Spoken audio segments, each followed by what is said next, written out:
The stars looked different out here, beyond the edges of explored space. Captain Taiyang stood on the bridge of the new dawn, watching the view screen with tired eyes. His colony ship had been traveling for 3 months, carrying 5,000 souls toward a new world. They were humanity's hope, the first real attempt to settle beyond Earth's solar system. "Captain, we have a contact," his navigation officer called out. "Unknown vessel approaching fast." Taiyang straightened in his chair. This far out, there shouldn't be anyone. Earth had no other ships in this sector. His hand moved toward the alert button, but he stopped. The vessel was slowing down, not attacking. It was massive, at least 3 times the size of New Dawn, and its design was nothing like human engineering. Smooth curves instead of angles, glowing with soft blue light. "They're hailing us," communications reported, voice shaking. "Captain, I think this is first contact." The bridge fell silent. Everyone knew what that meant. Humanity had always wondered if they were alone in the universe. Now they had their answer. Taiyang took a breath and nodded. "Open a channel." The view screen changed, showing a creature that made several crew members gasp. It was tall and slender, covered in fine scales that shimmered green and gold. Large eyes, vertical pupils. A face that was almost reptilian but somehow expressed intelligence and curiosity. When it spoke, the translator worked perfectly, turning alien sounds into clear words. "I am Dr. Hana of the Galactic Coalition. We mean you no harm. Your species is new to us. Welcome to the wider galaxy." Taiyang felt his heart racing but kept his voice steady. "I am Captain Taiyang of Earth. We are honored to meet you, Dr. Hana." What followed was the most important conversation in human history. Dr. Hana explained that the Coalition was an alliance of 47 different species, spanning thousands of worlds. They explored the galaxy peacefully, seeking knowledge and new friendships. When they detected New Dawn's engines, they came to investigate. "We have protocols for first contact," Dr. Hana explained. Her voice was gentle, almost musical. "Before we can invite a species to join the Coalition, we must understand your biology. This is for everyone's safety. Some species breathe gases that are poisonous to others. Some carry microorganisms that could be dangerous. We need to scan your DNA and biology. Would your people agree to this?" Taiyang looked at his crew. He saw excitement on their faces, hope. This was what humanity had dreamed of for centuries. "Yes," he said. "We agree." A young scientist named Jiwoo volunteered to go aboard the Coalition vessel, the Luminous Accord. She was thrilled, barely able to contain her excitement as she put on the environmental suit. "I'm going to meet aliens," she kept whispering to herself. Real aliens. Dr. Hana greeted Jiwoo personally in the docking bay. Up close, she was even more impressive. Nearly 7 feet tall with graceful movements. She led Jiwoo to a medical laboratory that looked far more advanced than anything on Earth. Strange instruments hummed with power, displays showing information in languages Jiwoo couldn't read. "I just need a small tissue sample," Dr. Hana said, holding up a device that looked like a pen. "It won't hurt at all." Jiwoo extended her arm. The device touched her skin. There was a brief tingling sensation, and it was done. Dr. Hana placed the sample into a larger machine that began glowing with soft light. "The analysis will take a few hours. Would you like to see our ship while we wait?" Those hours passed like minutes. Jiwoo saw wonders she had only imagined. Gardens growing under artificial suns, crew members from a dozen different species working together. Technology that seemed like magic. Dr. Hana answered every question patiently, seeming genuinely interested in human culture and history. But when they returned to the laboratory, something had changed. Dr. Hana's scales had darkened slightly and her movements were stiff. She stared at the display screen with an expression Jiwoo couldn't quite read. "Fear? Shock? Is everything all right?" Jiwoo asked. "The initial results are complete," Dr. Hana said slowly. "You are carbon-based, bilateral symmetry, mammalian reproduction. All very standard, however." She trailed off, her clawed fingers moving across the controls. "I need to run a deeper analysis. Please wait here." Jiwoo felt a chill run down her spine. Something was wrong. She could see it in the way Dr. Hana's hands trembled slightly, the way she kept looking at the screen and then at Jiwoo, as if seeing her for the first time. The deep scan took another hour. Jiwoo tried to ask questions, but Dr. Hana barely responded, focused entirely on her work. The alien scientist ran the test 3 times, then 4 times, each time looking more disturbed by the results. Finally, Dr. Hana stepped back from the console. Her large eyes were wide, and she was breathing quickly. She touched a communication device on her wrist. Overseer Kelvith, this is Dr. Hana. I need you in Laboratory 7 immediately. Priority Alpha. Dr. Hana, what's going on? Jiwoo asked, standing up. Is something wrong with my DNA? Dr. Hana looked at her, and Jiwoo saw something in those alien eyes that made her blood run cold. It was the look someone gives a dangerous animal. Jiwoo, she said quietly, do you know anything about your species' origin? Any legends about where humans came from? We evolved on Earth, Jiwoo said, confused. Over millions of years from simpler life forms. No, Dr. Hana whispered. You didn't, or rather something helped that evolution along. Something changed your ancestors' DNA. Jiwoo, your genetic code contains sequences that don't occur naturally. Someone designed you. Someone engineered your entire species. The words didn't make sense. Jiwoo shook her head. That's impossible. Who would? The laboratory door opened. A massive insect-like creature entered. Easily 8 feet tall with 4 arms and compound eyes that glittered like gems. This was Overseer Kelvith, and even Jiwoo could tell he was in charge. He moved to the display screen, his antennae twitching as he read the data. By the old stars, he breathed. Dr. Hana, are you certain? I've run the scan 5 times. The signature is unmistakable. Dr. Hana's voice was shaking now. They carry the markers, all of them. The genetic encryption, the protein sequences, the cellular structure modifications. Overseer, the humans have precursor DNA. Kelvith's entire body went rigid. Seal this laboratory. Contact the fleet immediately. No one enters or leaves. What are you talking about? Jiwoo demanded, fear rising in her chest. What are precursors? Dr. Hana looked at her with something like pity. 50,000 years ago, a species called the precursors nearly destroyed the entire galaxy. They were monsters who created weapons of terrible power. Before they vanished, they made biological weapons. Entire species designed for war and conquest. Jiwoo, your people carry the same genetic signature as those weapons. Humanity might be a precursor creation. The room seemed to spin. Jiwoo grabbed the edge of the examination table to steady herself. No, that's not possible. We're peaceful. We came here to explore, to make friends. Many of the precursor weapon species appeared peaceful at first, Kelvith said, his voice cold. Until they were activated. Through the laboratory window, Jiwoo could see the coalition ship's weapons powering up. Energy signatures bloomed across the hull like deadly flowers. They were targeting New Dawn. They were going to kill everyone. Please, Jiwoo begged. You have to believe me. We don't know anything about this. We're not weapons. Dr. Hana looked torn, her scales shifting colors rapidly. I want to believe you, Jiwoo, I do. But the evidence is clear, and coalition law is absolute. Contact with precursor technology or genetics is forbidden. The penalty is immediate neutralization. Overseer Kelvith was already speaking into his communicator. This is Overseer Kelvith to all coalition vessels in range. We have a code precursor situation, requesting immediate military support. Prepare to contain or eliminate the human vessel. They are to be considered extremely dangerous. Jiwoo's mind raced. She had to warn Captain Taeyang, had to tell humanity what they were facing. But more than that, she had to understand the truth.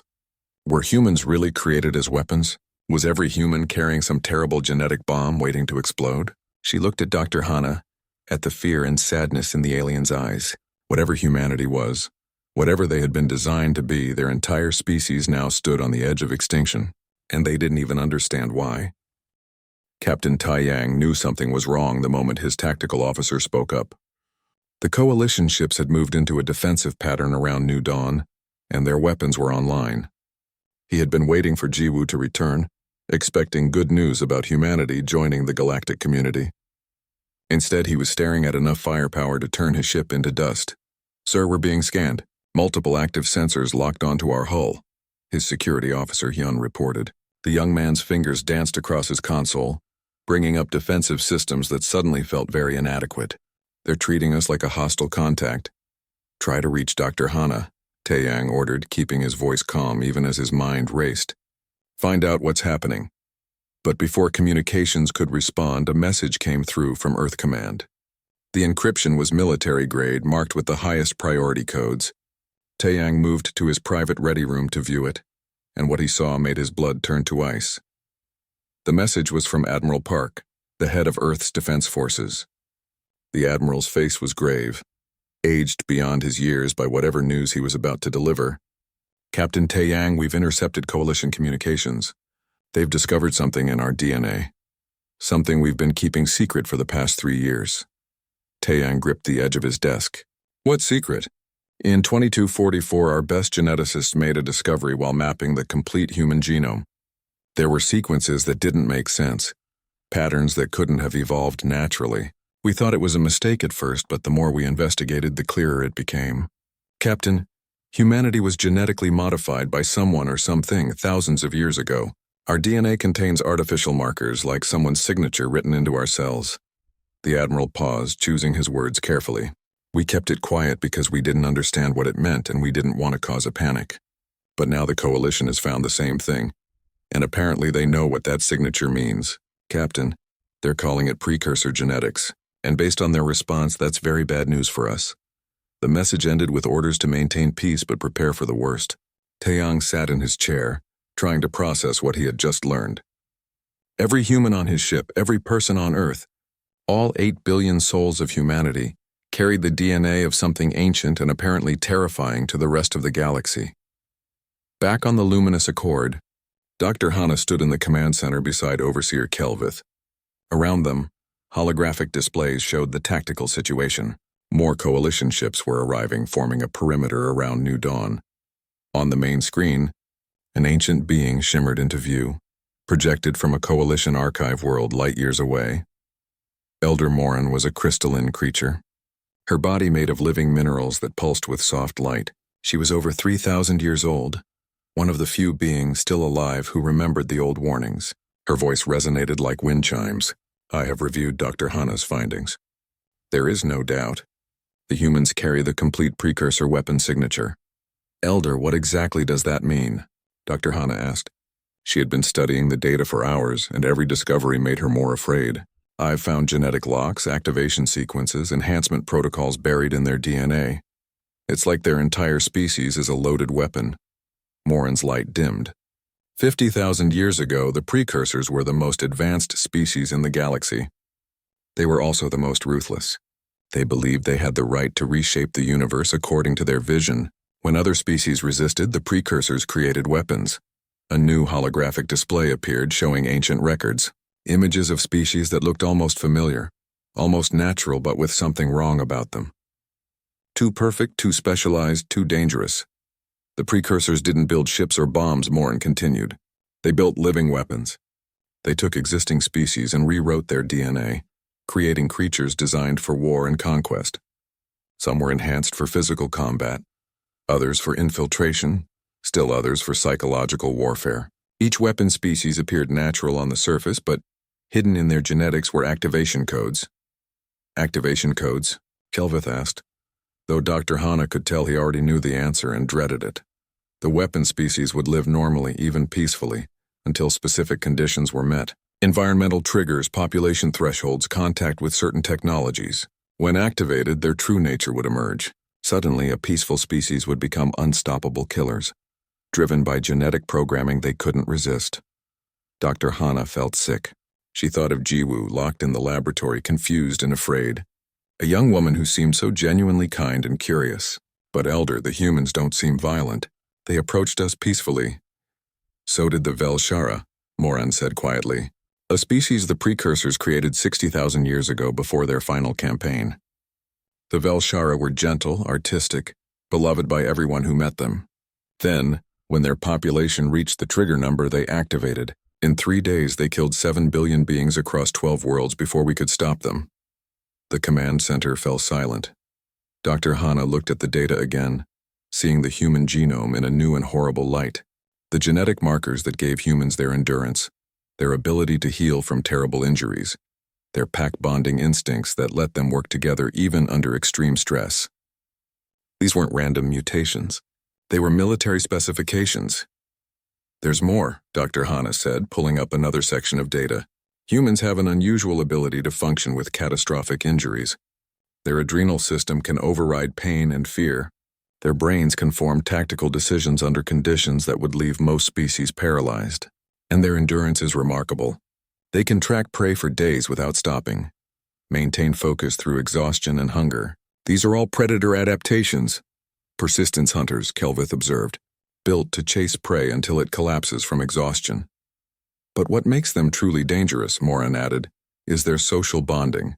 Humans can form emotional connections with almost anything. Other humans, animals, even objects. This isn't normal. Most species bond with their own kind. Humans bond with everything. Do you know what that means in a military context? Dr. Hana felt cold understanding wash over her. It means they can coordinate with anyone. They can infiltrate any society, bond with any species, gain trust. And then, when activated, they would know exactly how to destroy from within. The perfect infiltrator species, Kelvith said, hidden in plain sight until the moment they're needed. A new message came through the command center's communication system. It was Captain Taeyang, his face calm but his eyes sharp. Luminous Accord, this is Captain Taeyang. We know you found something in our DNA. We just received the same information from Earth. We don't understand what it means, but we want to talk about it. Please release our crew member Jiwoo and let us explain. Before anyone could respond, Elder Moran raised a crystalline hand. Wait, I must check something in the Forbidden Archives. Her projection flickered as she accessed ancient records that the Coalition had sealed away. Minutes passed like hours. Finally, Moran returned, and her light was dimmer than before. I have found the Precursor's final records. The ones we've kept hidden because they were too dangerous to share. The last weapon species the Precursors created was designated Project Genesis. It was to be their masterpiece.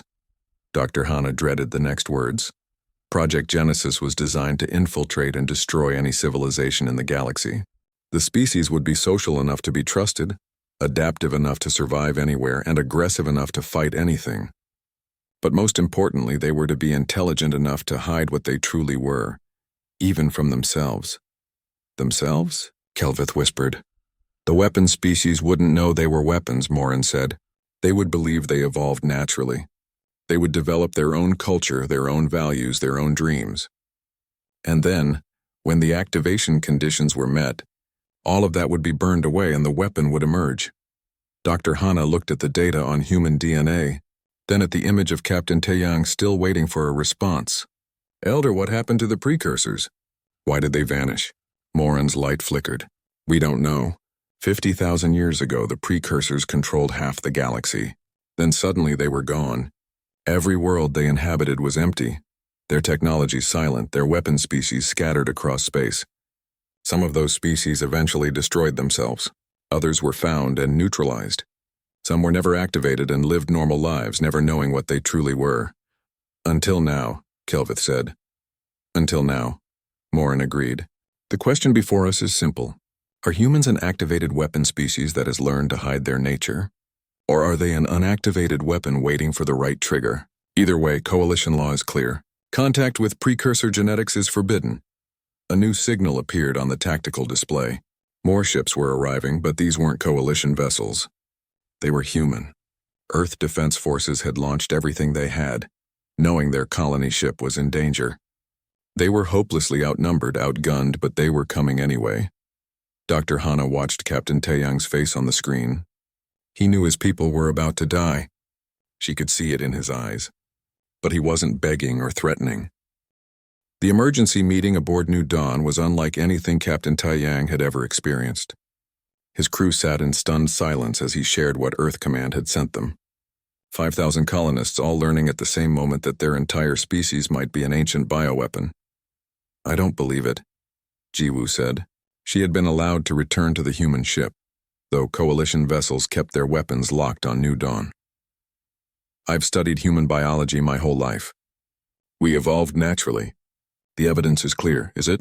Asked Somin, the ship's medical officer. She was older than Jiwoo, with the kind of steady calm that came from years of experience. I've been going through the data Earth sent us. Jiwoo, look at this. Somin brought up a holographic display showing human DNA compared to Earth's other primates. See these sequences? They don't match anything in the evolutionary chain. They appeared suddenly about 50,000 years ago in early humans. No transitional forms, no gradual development. They're just there. Genetic mutations can happen suddenly, Jiwoo argued, but her voice lacked conviction. Not like this. These changes are too complex, too coordinated. They affect everything from our muscle structure to our brain chemistry to our immune system. Jiwoo, someone rewrote our ancestors' DNA.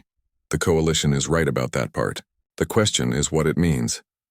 Taeyang studied the data, trying to understand what he was looking at. He was a soldier, not a scientist, but even he could see the pattern Soman was pointing out. What makes us different from other Earth species? Besides intelligence, I mean. Where do I start? Soman pulled up more displays. Our endurance is unusual. Most predators on Earth are sprinters. They're fast but tire quickly. Humans can run for hours, days even. We can track prey across incredible distances, wearing them down until they collapse from exhaustion. Persistence hunting, Hyun said from his security station. I learned about it in survival training. Humans are built to outlast anything. Exactly, but that's not all. Soman highlighted another section of the genetic code. Look at our pain tolerance and injury response. When humans are hurt, our bodies flood with adrenaline and endorphins. We can function with broken bones, torn muscles, even severe organ damage. A human soldier can keep fighting with injuries that would kill most species. That's just survival instinct, Jiwoo protested. No, it's engineered survival instinct. And there's more. Humans can heal from almost anything given time. We form scar tissue, regenerate nerves, even recover from severe brain injuries. Our immune system is aggressive and adaptable. We can eat foods that would poison other species. We can survive in environments from Arctic cold to desert heat. We're generalists in a galaxy of specialists. Taeyang felt a chill run down his spine. What about our psychology? Soman nodded as if she had been expecting that question. That's where it gets really interesting. Humans have an unusual ability to form emotional bonds. We don't just bond with other humans. We bond with animals, with plants, with machines, with ideas. We can care about anything. Most species in the galaxy are tribal. They care about their own kind and see others as competitors or threats. Humans can become family with anyone. That sounds like a good thing, Taeyang said. It is, unless you're designed to be an infiltrator. Think about it, Captain. A species that can bond with anyone, understand anyone, gain anyone's trust. A species that can adapt to any environment, survive any injury, endure any hardship. And then, if activated, a species that would know exactly how to destroy the civilizations they've infiltrated. We're the perfect Trojan horse. The room fell silent. Jiwoo looked at her hands as if seeing them for the first time, wondering what hidden programming might be lurking in her cells. Taeyang felt the weight of command pressing down on him. He was responsible for 5,000 souls, and now he was learning they might all be ticking time bombs. A soft chime indicated an incoming communication. It was Dr. Hana, but she wasn't on an official coalition channel. This was a private, encrypted message sent at great personal risk. Captain Taeyang. Dr. Hana's scaled face appeared on a small screen. I'm breaking protocol to contact you. The Coalition Council is debating what to do about humanity. Some want to destroy you immediately. Others argue for quarantine. A few believe you should be given a chance to prove you're not a threat. But I needed you to understand what we found. We're looking at the data now, Taeyang said. Is it true? Are we really precursor weapons? Your DNA carries the markers. That's undeniable. But Captain, I've been studying the precursors' other weapon species. There's something different about humans. What? The other weapon species were simple. Enhanced strength, improved reflexes, biological weapons built into their bodies. They were tools, nothing more. But humans are complex in ways that don't make sense for a weapon. Your art, your music, your philosophy, your endless curiosity about the universe. Why would the precursors give a weapon species the ability to write poetry or paint pictures? Jiwoo leaned forward, desperate for any hope. Maybe we're not weapons. Maybe we're something else. Or maybe you're weapons that don't know they're weapons yet, Dr. Hana said sadly. The precursors' final project was supposed to be self-aware. A species that could think and feel and create, but would still serve their purpose when activated. The perfect infiltrator doesn't know it's an infiltrator until it's time to strike. On her own ship, Dr. Hana worked frantically to understand the human genetic code. The more she studied it, the more disturbed she became. Humans had all the hallmarks of a precursor weapon species, but there were also anomalies, sections of code that seemed to contradict the weapon programming. She found Elder Moran reviewing ancient records in the Coalition Archive database. The crystalline being's light pulsed slowly, a sign of deep thought or worry. Elder, I've found something strange in the human genome, Dr. Hana said. There are sequences that seem to suppress other sequences. like someone built fail-safes into their design. Morin's light brightened. Show me. Dr. Hana brought up the data. These sections here, they appear to inhibit aggression, promote social cooperation, enhance empathy. They're fighting against the weapon programming. It's like there are two competing designs in human DNA. One that wants them to be weapons, and one that wants them to be something else. Or perhaps, Morin said slowly, the weapon programming evolved after it was created. DNA doesn't evolve that fast. These changes would take millions of years, unless the humans' own adaptability changed their DNA. Their immune system, their ability to heal and adapt, perhaps it adapted their own genetic code over thousands of generations. They might have modified themselves without even knowing it. Dr. Hana stared at the data. Could it be possible? Could humanity have accidentally healed themselves of their weapon programming through the same adaptive traits that made them weapons in the first place? There's one way to know for sure, Morin said. We need to test if humans can be activated. Back on New Dawn, Taeyang received new orders from Earth Command. They were sending a team of volunteers to the Coalition for testing. Humans who would allow the Coalition to try activating their weapon programming, to prove once and for all whether humanity was truly dangerous. Among the volunteers was a man named Daehyun, a former soldier who had seen enough combat to know what he was volunteering for. He recorded a message for his daughter before leaving. I'm doing this because I need to know the truth, he said to the camera. Are we weapons? Are we monsters hiding behind human faces? Or are we just people trying to survive in a universe that's suddenly much bigger and scarier than we thought? Whatever happens, I want you to know that I chose this. I chose to face the truth. That's the most human thing I can think of. The Coalition constructed a testing facility in neutral space, a sterile environment where they could safely activate any human weapon programming without risking nearby populations. Daehyun was the first test subject, strapped to a medical table while Coalition scientists surrounded him with instruments he didn't understand. Dr. Hana stood beside him, her scaled hand gently touching his shoulder. We're going to expose you to the activation frequencies we found in precursor records. If the weapon programming exists, this should trigger it. If nothing happens, it will help prove you're safe. And if something does happen, Daehyun asked, then we'll know the truth. And Daehyun, I'm sorry we have to do this. Don't be. I volunteered.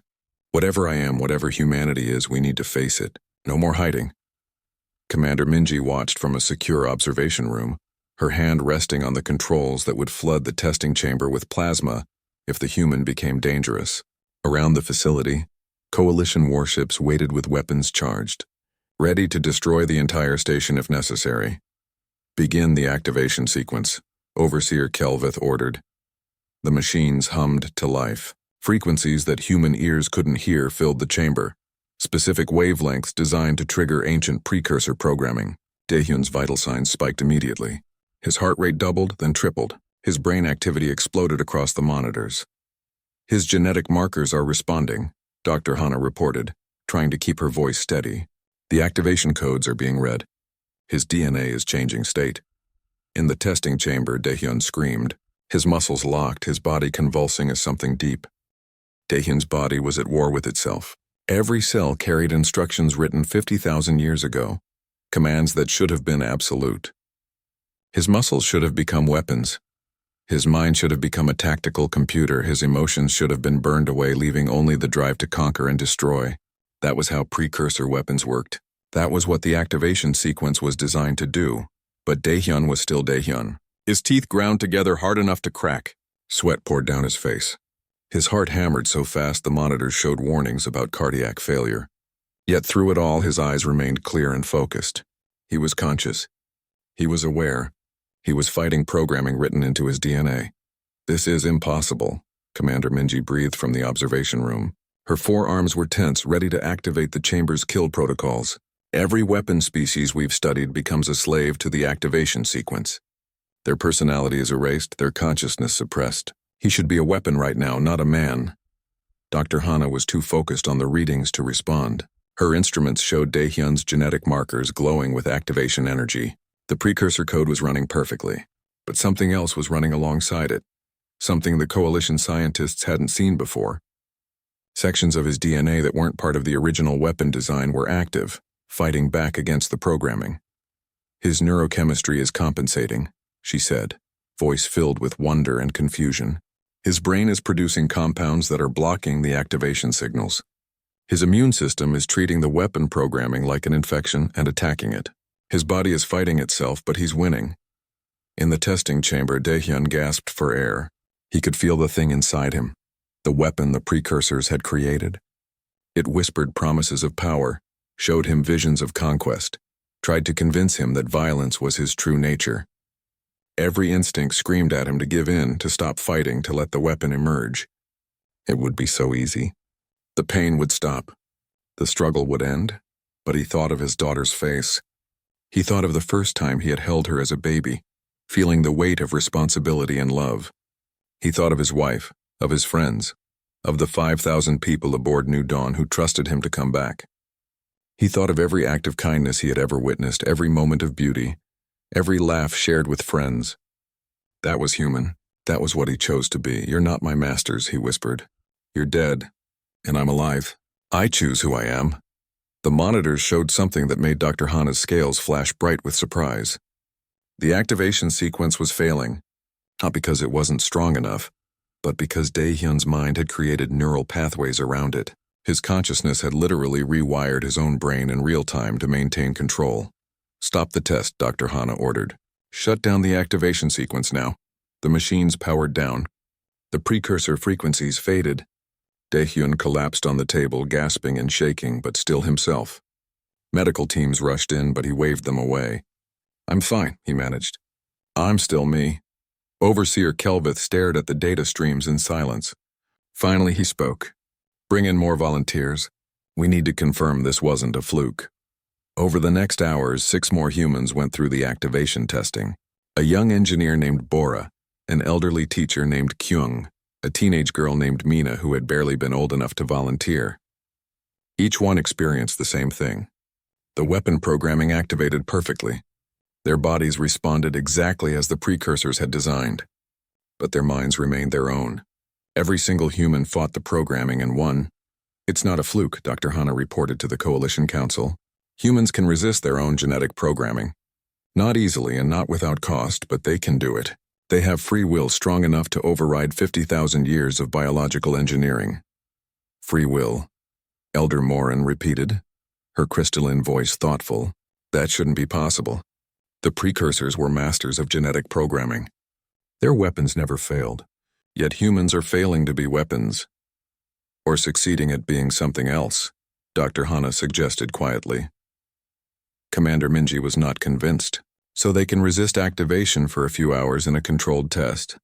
What about sustained exposure? What about extreme conditions? What about when millions of humans are activated simultaneously? Can they all resist? Will they all choose to resist?" It was a fair question. Daehyun had resisted in a laboratory, knowing he was being tested, with Coalition scientists ready to help. What would happen if the activation occurred naturally, without warning across Earth's entire population? Elder Morin accessed the deepest levels of the Forbidden Archives, searching for answers about humanity's origins. What she found changed everything they thought they knew about the precursors.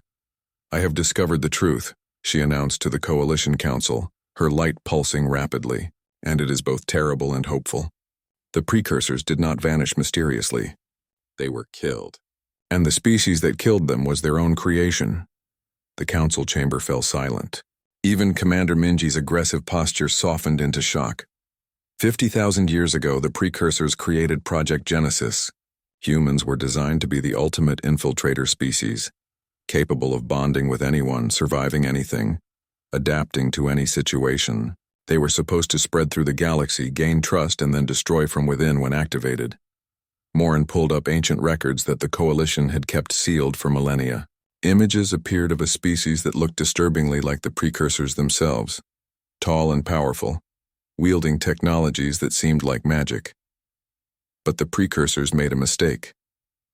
To make humans effective infiltrators, they needed to be self-aware, creative, and intelligent. They needed to truly think and feel so they could understand the species they were infiltrating. The precursors gave humans consciousness sophisticated enough to question their own nature. Dr. Hana felt her blood run cold. The humans achieved self-awareness.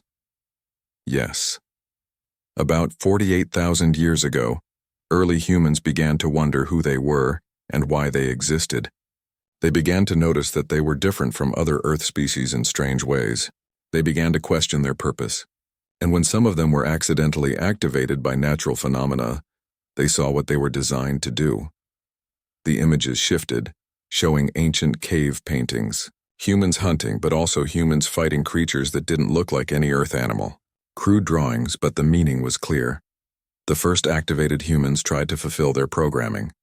But other humans saw what was happening and fought back. Humanity's first war was against their own weapon programming, and somehow they won. They developed culture, art, religion, philosophy, all of it designed to reinforce their chosen identity as social, cooperative beings. They suppressed their weapon nature through generations of conscious choice. But that doesn't explain what happened to the precursors, Kelvith said. Morin's light dimmed to almost nothing. The precursors tried to force humanity to activate. They returned to Earth, intending to trigger their weapons and unleash them on the galaxy. But humanity had evolved too far. They had become too good at surviving, too good at adapting, too good at fighting when necessary. The very traits the precursors gave them to be weapons, humans used to destroy their creators. Humans killed the precursors? Dr. Hana whispered. Every single one. Across dozens of worlds. Humanity's ancestors hunted down the most advanced species in the galaxy and erased them from existence. It took 500 years, but humans were relentless. They tracked the precursors to every hiding place, destroyed every remnant of their civilization, and ensured they could never threaten anyone again. The precursors created the ultimate predator, and it turned on them. The council chamber was silent as the implications sank in. Humans weren't failed weapons. They were successful weapons who had chosen to be something else. But they had proven that when necessary, when their freedom was threatened, they could become the most dangerous species in the galaxy. So the question remains, Commander Minji said slowly, are humans safe now? Or are they just weapons on a leash, waiting for the right threat to unleash themselves? On New Dawn, Captain Taeyang received the historical data from Elder Morin. He called an assembly of all 5,000 colonists, showing them the truth about humanity's origins. He watched their faces as they learned that their ancestors had been designed as bioweapons, had achieved consciousness, had rebelled, and had destroyed their creators. We are not what the precursors made us, he told them. We are what we chose to become. Every generation of humans has made that choice. To build rather than destroy. To create rather than conquer. To love rather than hate. That choice is not easy. Our DNA still carries the weapon programming. We still have the capacity for violence and destruction. But we also have the capacity to choose peace. Jiwoo stood among the crowd, feeling strangely proud and terrified at the same time. Humanity's history was far darker than she had imagined. But it was also more hopeful. Every human alive was proof that choice mattered more than design. Back at the testing facility, Daehyun was recovering from his ordeal. Dr. Hana visited him, curious about what he had experienced during activation. What did it feel like? She asked. The weapon programming when it tried to take control. The Coalition Council's debate had been going on for 3 days. Representatives from 47 different species argued about what to do with humanity. Some demanded immediate quarantine, keeping humans confined to their own solar system until they proved they were safe. Others wanted strict genetic monitoring, with coalition observers stationed on Earth permanently. A few extremists still called for humanity's elimination before they became a threat. Dr. Hana watched the debates with growing frustration. She had spent weeks studying human genetics, culture, and history. She had watched Daehyun and the other volunteers fight their own DNA and win. She had seen Captain Taeyang make difficult choices to protect both his crew and the wider galaxy. Everything she learned convinced her that humans were not the threat the Council feared, but fear was hard to overcome with facts. The humans passed every test we gave them, she argued before the Council. They resisted activation. They cooperated with our investigation.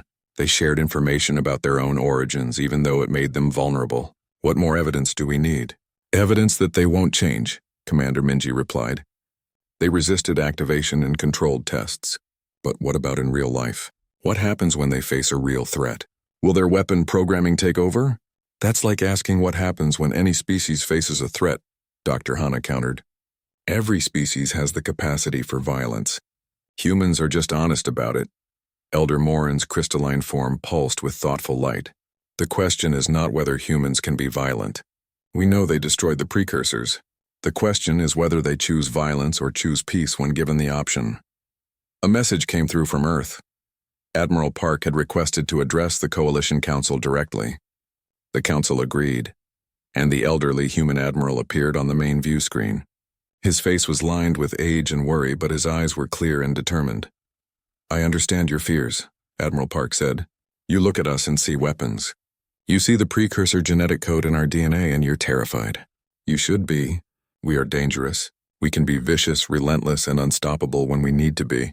Our ancestors proved that when they hunted down the precursors across half the galaxy." The council members stirred uneasily. This wasn't the defensive speech they had expected. "But here's what you need to understand," the Admiral continued. "We know what we are. We've known about the precursor markers in our DNA for years. We've studied our own capacity for violence. We understand that we were designed to be weapons, and we choose every single day not to be." He paused, letting his words sink in. That choice is not easy.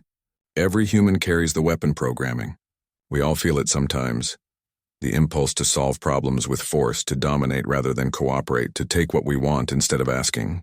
Our DNA whispers that violence is efficient, that strength is what matters. We feel those impulses and we choose to be better than our genetics. "Words are easy," Commander Minji said. "Actions matter." "You're right. So let me tell you about our actions. In the last century, humanity has fought 3 major wars. Millions died. We nearly destroyed ourselves several times, and every single time we chose to stop.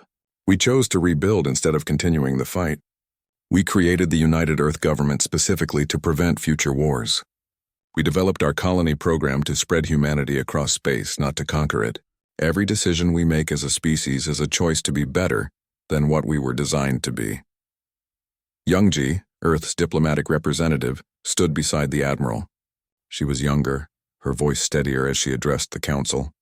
"We understand that you're afraid of us. But consider this. If we wanted to be weapons, we would be. We have the capacity. We have the instinct. But we built a civilization based on cooperation and peace instead. Doesn't that prove we've overcome our programming? Or it proves you're waiting for the right moment to strike," Overseer Kelvith said, though his voice lacked conviction. "If we were going to strike, we would have done it already," Youngji replied. "You have us surrounded, outgunned, completely vulnerable. You've tested our DNA, studied our weaknesses, learned everything about us. If we were the infiltrator weapons the precursors designed, this would be the perfect time to activate an attack. But we're not attacking. We're asking to join your coalition. We're offering peace." Dr. Hana felt hope rising in her chest. Youngji was making sense, appealing to logic rather than fear. But would it be enough? Elder Morin spoke up, her ancient voice carrying weight that made everyone listen. "I have lived for 3,000 years. I have seen species rise and fall. I have watched civilizations destroy themselves through fear, greed, and violence. I have also seen species overcome their own nature and become something better than what they were born to be." Her crystalline body pulsed with bright light. Humans were designed to be the ultimate weapons, but they chose to become philosophers, artists, explorers, and friends. They chose to value life instead of death. They chose peace even though war was written into their bones. That choice, made every day by billions of individuals, is the strongest evidence of their true nature. "But what if that changes?" Commander Minji asked, genuine concern in her voice now. "What if something triggers mass activation? What if humans decide peace is no longer worth the effort?" Captain Taeyang's voice came through from the new dawn. "Then we'll be no different from any other species that chooses war. You have weapons too, Commander. Every species does. The difference is that humans are honest about it. We know we have the capacity for violence. We know we were designed for it. And we choose peace anyway, every day, knowing what that choice costs us." The council chamber fell silent. Finally, Overseer Kelvith spoke. "The coalition will take a vote. But first I want to propose something. Instead of quarantining or eliminating humanity, what if we invited them to join us, not as weapons but as peacekeepers?" Murmurs of surprise rippled through the council. "Think about it," Kelvith continued. "Humans understand violence because it's part of their nature. They understand the temptation to solve problems with force, but they also understand the choice to be better. Who better to help other species resist their own destructive impulses? Dr. Hana stood up, her scales flashing with excitement. The overseer is right. We've spent the last few weeks treating humans like a problem to solve, but they could be the solution. There are other species in the galaxy with aggressive tendencies, violent histories, territorial instincts. Humans could help them the way they've helped themselves. By teaching them to choose peace over programming, Elder Morin said, understanding dawning. By showing them that nature is not destiny. The vote took hours. Species representatives argued, debated, and finally decided. When the results came through, Dr. Hana felt tears form in her eyes. She hadn't known her species could cry tears of joy, but apparently the emotion translated. The coalition voted to accept humanity, not on probation, not under supervision, but as full members with one condition. Humans would serve as peacekeepers and counselors for other species struggling with their own violent tendencies. They would teach what they had learned through 50,000 years of choosing to be better than their genetics. Captain Taiyang received the news with quiet dignity. We accept. We'll prove ourselves worthy of your trust. The formal ceremony took place a week later. Representatives from all coalition species gathered to welcome humanity into the wider galactic community. Jiwoo stood with the Earth delegation, still processing everything that had happened. A month ago, she had been a simple scientist excited to meet aliens. Now she was witnessing the most important moment in human history. Dr. Hana approached her after the ceremony. I wanted to apologize, the alien scientist said. When I first saw your DNA, I saw you as a weapon. I was terrified of what you might be. I didn't see you as a person. You were scared, Jiwoo said. That's understandable. We are kind of terrifying when you think about it. You are. Dr. Hana agreed with what Jiwoo had learned was her species' version of a smile. But you're also kind, curious, creative, and brave. You're everything the precursors never intended you to be, and I'm grateful for that. Daehyun spent his recovery time talking with other species about their own struggles with aggressive instincts. A species of predatory felines confessed they sometimes struggled with territorial violence. Daehyun shared techniques humans use to manage anger and channel aggression into productive outlets. Sports, art, physical exercise, meditation, ways to acknowledge the violent impulses without acting on them. The programming doesn't go away, he explained. I still feel it sometimes, the weapon inside me. It whispers that violence would be easier, faster, more efficient, but I remember why I choose peace. Not because I'm weak, but because I'm strong enough to make the hard choice. Somin, the medical officer, began working with coalition scientists to study the genetic modifications humans had developed to suppress their weapon programming. The research could help other species with precursor markers if any were found. More importantly, it proved that genetics were not destiny. Evolution could be guided by choice. Months passed. The New Dawn continued to its destination, now accompanied by coalition vessels as allies rather than guards. The colony would be established,